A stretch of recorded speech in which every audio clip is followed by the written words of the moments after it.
Saudara, seorang ayah di Aceh Besar yang diduga melakukan pencabulan terhadap anak kandungnya divonis bebas pada putusan banding di Mahkamah Syariah Aceh. Padahal pada putusan tingkat pertama di Mahkamah Syariah Janto Aceh Besar, pelaku divonis bersalah dan dihukum 180 bulan penjara.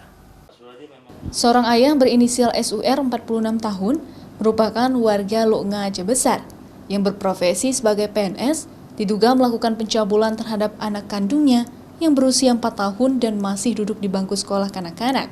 Pada putusan tingkat pertama, SUR nyatakan bersalah dan mendapatkan hukuman kurungan selama 180 bulan penjara. Namun pelaku melakukan upaya hukum banding ke Mahkamah Syariah Aceh hingga divonis bebas karena tidak terbukti secara sah melakukan jarimah pemerkosaan terhadap anak kandungnya. Awalnya kasus tersebut dilaporkan oleh ibu korban. Setelah mengetahui anaknya mengeluh sakit saat buang air kecil, kemudian dibawa ke puskesmas tempat untuk dicek. Selanjutnya, ibu korban langsung melaporkan dugaan pencabulan tersebut. Dari penyelidikan polisi, pencabulan dilakukan di rumah pelaku usai dijemput dari sekolah.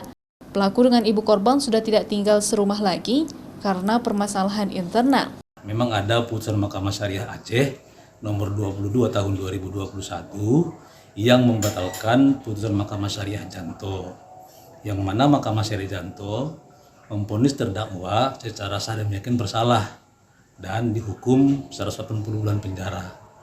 Ketika di Mahkamah Syariah Aceh setelah banding, majelis hakim Mahkamah Syariah Aceh berpendapat bahwa terdakwa tidak terbukti secara sah dan meyakinkan bersalah sehingga dibebaskan begitu.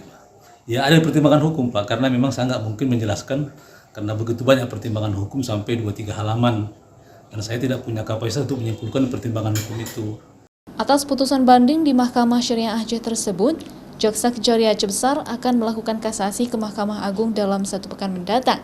Saat ini, Jaksa Penuntut Umum sedang mempersiapkan salinan perkara kasasi. Raja Umar, Kompas TV, Banda Aceh.